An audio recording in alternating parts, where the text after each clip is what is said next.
Yo, yo, yo, it's your boy Stacks. On this episode of Roaches to Wrenches, we fix all the issues with our Chrysler 300. If you haven't seen the previous episodes, go watch them. We got a Chrysler 300. This car had a 5.7 liter Hemi. The valve seat dropped out, which is a very common issue. We fixed that issue, and now on this episode, we're going to fix the rest of the issues with that car. So as I've said previously, this car's been running and driving for a little bit now. I've been daily driving it, but there are still a few other issues to fix to make this car pristine. The reason I want to fix this one all the way and get rid of all the issues with it is this car is pristine. As I've said previously, this car has no rust. The paint is pristine, the body, the interior. Most of it is pretty much immaculate. All it has is a few little issues, and then the car will be 100% with no issues at all. So that's what we're going to do in this episode. The first thing we had to take care of was the exhaust. The previous owner had this car straight piped. The catalytic converters were still on it. It was just after the catalytic converters, the car was straight piped. It sounded nice. It sounded pretty cool. It sounded dirty. However, it's just a bit too much for me, especially as a daily driver. And also, when I want to sell this car, I don't want to have that straight pipe on it. It just devalues the car.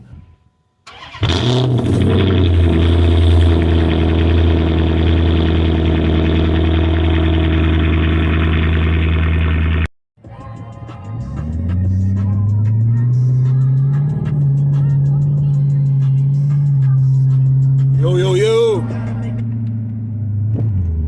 Oh, what's going on, boys? I'm on my way back from work. That's why it's dark outside. Yeah, so I just want to talk about this exhaust and why I'm going to put the stock exhaust back on it. Yeah, the exhaust is just a little annoying. Like, you can just hear it just like that. And if I do a roll, like if I do a little pull, like, it gets real loud. It sounds okay if you're just trying to have a little fun time, you know what I mean? If you're just doing a little pull here and there. But when you're daily driving it, like, it gets kind of annoying. Ooh.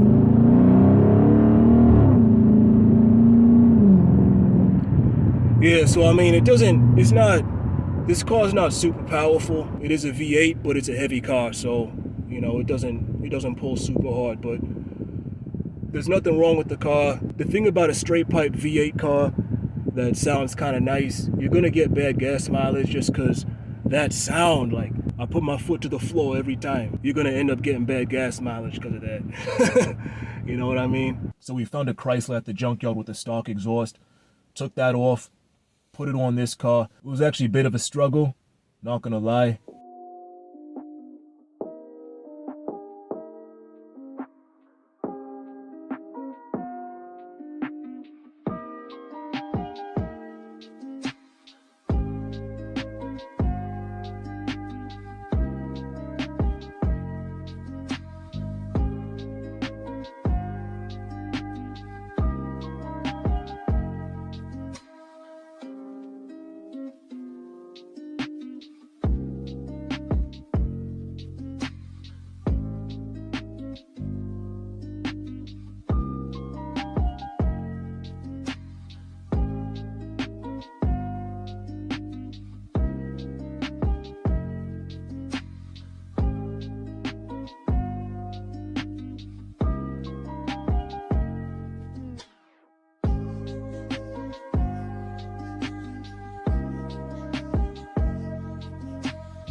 Alright folks, that took way too long, but the new exhaust is on, or the replacement stock exhaust is back on.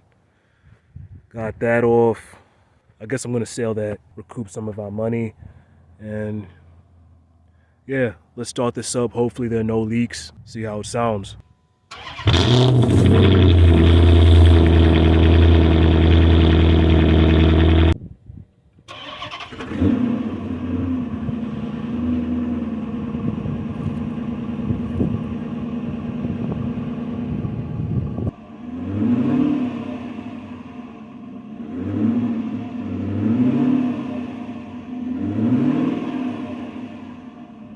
just right there is, I mean, it's way more bearable. I mean, that, if you're trying to have fun, that's a nice way to do it.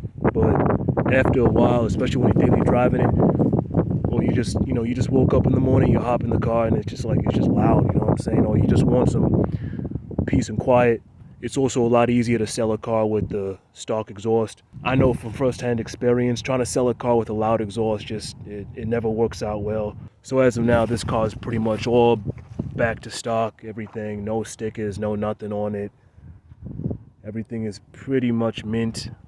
After the factory exhaust was on the Chrysler, it sounded awesome, no leaks, nice and quiet. So now I could daily drive the car without being annoyed. Secondly was the radio head unit. The original one on the car didn't work. If you would try to turn it on, it was just blank. The radio itself worked. If you turned it on, it would work. You could hear it, but the screen, the display wouldn't work. So the same Chrysler I got the exhaust off of, I got the radio head unit as well. And that one worked.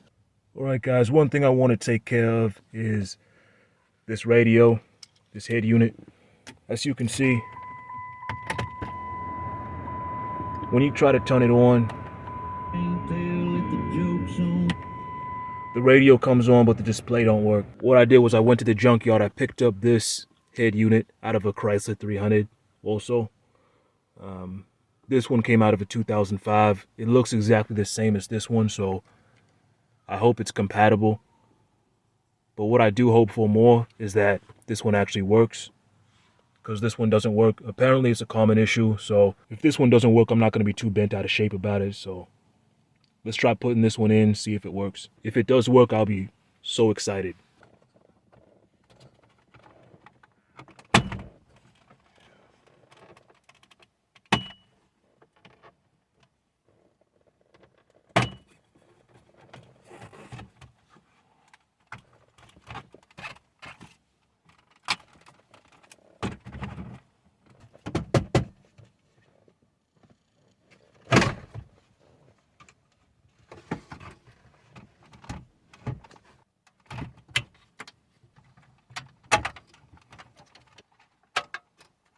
Just like that, the old one's out. Let's pop the new one in. All right, boys, junkyard head unit. Let's see if it fires up.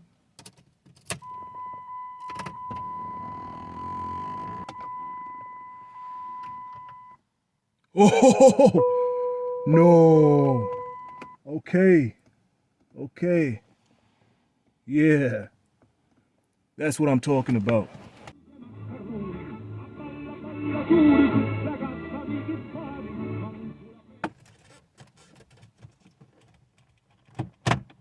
Next was the driver door handle. Very common for these to break. All it has is a piece of plastic that makes up the pivot point. That piece of plastic breaks over time, so that needs to be replaced. I did end up replacing the door handle. At first I tried to fix it with JB Weld and a piece of stick or whatever. That didn't work. Ended up replacing that door handle.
And I'm putting it back together, so it appears to be functioning fine, so I'm gonna just put it back together. Next was the driver's side mirror. the auto dim element, or the heated mirror, that sort of heating element or whatever, the auto dim feature kind of spazzed out or something. It got stuck on whatever it was. It had this burnt sort of tint to it, so had to swap that out. Same one from a junkyard. The way the mirror was before, it was kind of hard to see through it, but after we got the replacement mirror, looks good.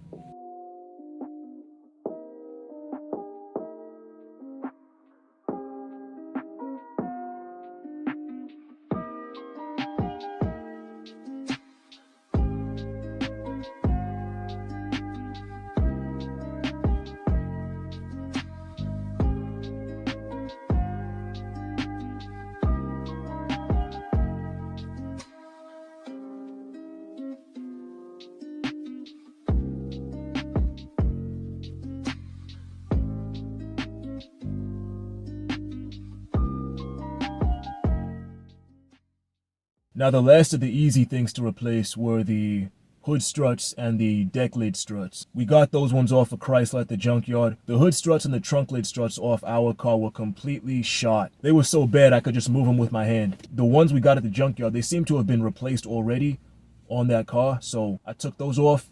They were in really good condition, super stiff, you couldn't move them at all. Junkyard charged me more than I expected. They charged me like $7 for each of them, and I got 4 of them because there was 2 hood struts, 2 deck lid struts. So we were talking about $28 plus tax. It was fine. Threw those on, worked great. I don't need to use a vice grip on the hood strut to hold it up anymore.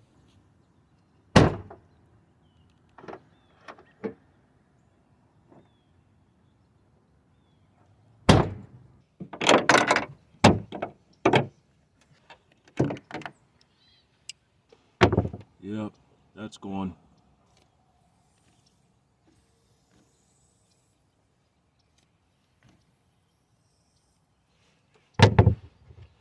These ones here, I can't even press them.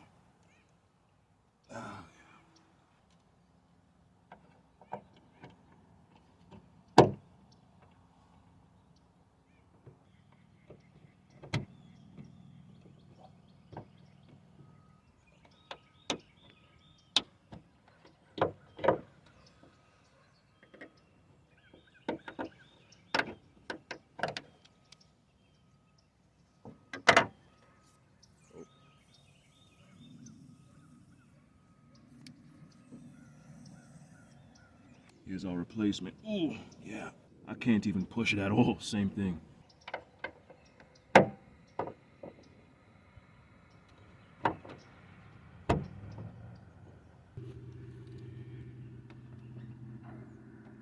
Oh, wow.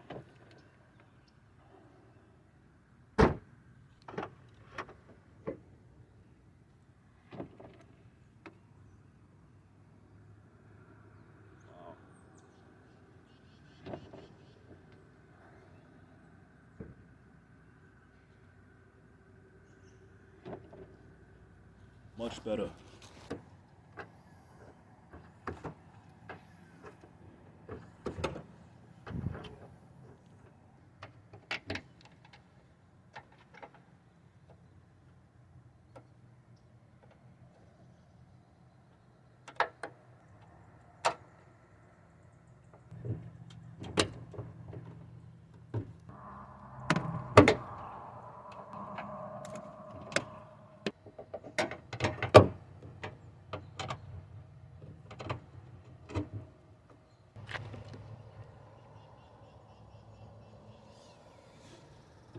There we go.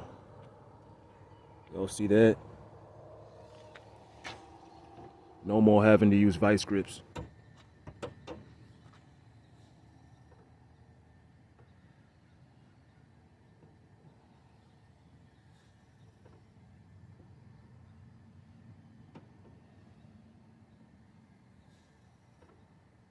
Now for the hard stuff. We had the driver's side sway bar end link, which was making a ton of noise. Usually you're supposed to replace both sway bar end links, but I just replaced this one. All I wanted was for the noise to go away. But that sway bar end link was completely gone, which is why it was clunking so bad when I was driving. Went to AutoZone, got that sway bar end link, and then after that I had to go to Harbor Freight, get a grease gun because I don't have one, so I could pump up those sway bar end link joints full of grease. So that whole debacle cost me about $60. After putting that on, car drives great, no suspension noise, no nothing. I don't know if you can hear that.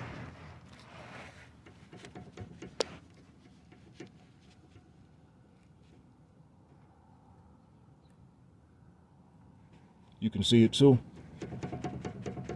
So yeah, I think that's the problem.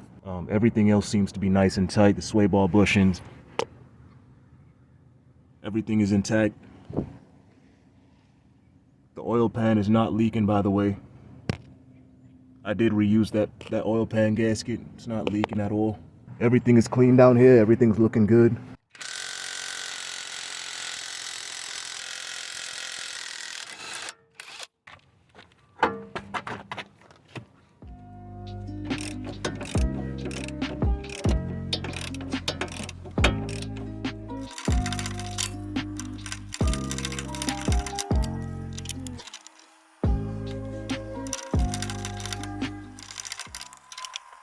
Alright folks, this is going to take a long ass time to get off.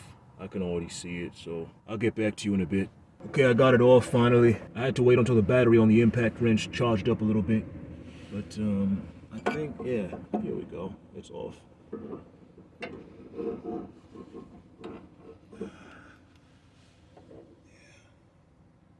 There we go. This is what was shot. You see how easy this thing spins around? Yeah. You see that? You can really shake it around in there too.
The last thing we had to fix on this car was the tire pressure sensor. This whole debacle with the tire pressure sensor, the TPMS, cost me more than it did to fix the engine. If you all remember, it cost us only about $300 in total to fix the engine. The tire pressure sensor situation cost us about $400. Here's what happened. The display on the instrument cluster was showing that there was no signal coming from one of the tire pressure sensors. So the wheel it was coming from, I switched that to another wheel, and the issue followed it. It was pretty clear that that was a bad TPS sensor. So I went to Napa, got a TPS sensor. I had a mechanic put it on because I don't have a tire machine, so I can't break down the tire myself. So I had the mechanic put on the aftermarket TPS sensor in there, and nothing. I told him, because the manual on the TPS sensor said you needed the certain type of scanner, and I completely forgot to ask the mechanic about this before having him put the TPS sensor on. So after he puts it on, he gives me a call telling my car's ready to go. I go over there, I'm like, did you reprogram the TPS sensor? He said, you got to drive them for 500 miles before they reset themselves. I didn't read that in the manual. I didn't read that even online. I never heard nothing about driving at 500 miles. So I don't know if he knew what he was talking about or what. So I drive the car for a couple days, and the problem actually kind of gets worse. Like, I'm starting to get the check TPS is coming on more. The bell is, chiming every 5 minutes. Eventually I'm like, okay, I don't think this mechanic really knew what he was talking about. He just kind of threw it in there and sent me out the door. Again, I'm kind of the idiot here. I should have talked to him, made sure the mechanic had that scan tool before putting it on. So it's my fault altogether. So that whole thing cost me about $100. I bought the tire pressure sensor aftermarket from Napa. That was about $37. Had the mechanic put it on. That was $76 or something like that. So a little over $100, about $110. Eventually, I was so fed up with the situation, I just took the car to the dealership, I told them what was happening. I'm like, just get the car fixed. And that's what they did.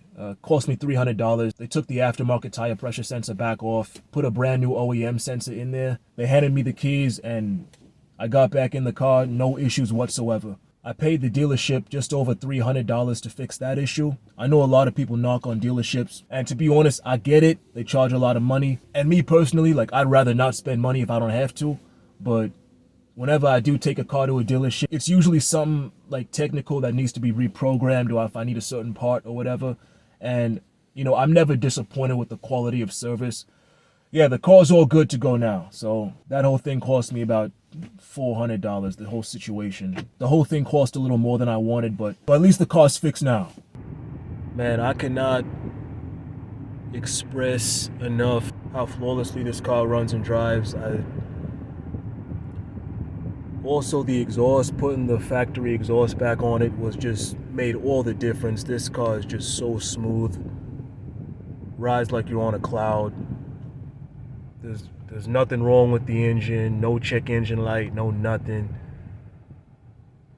I mean, this car is literally one of the best cars I've ever owned. I just kind of realized that now. It's also one of my bucket list cars, which makes all the difference. I mean, it runs and drives smooth. It's quiet now. Just the way I like it. So as of now, this car has no issues. It's good to go. It's still my daily driver for now. However, I don't know how long that will be. I am looking for another vehicle that's a more practical daily driver. The fuel economy on that Chrysler is atrocious. I'm getting about 13, 14 miles per gallon, but it is what it is. At this point, the car is pretty much pristine, which leads us to the end of this episode. But don't be sad just yet. There will be more episodes of that Chrysler, so stay tuned. But as for now, I'm grinding. I hope you all are doing the same. You all stay strong, stay healthy, and stay inspired. I'm out. God bless.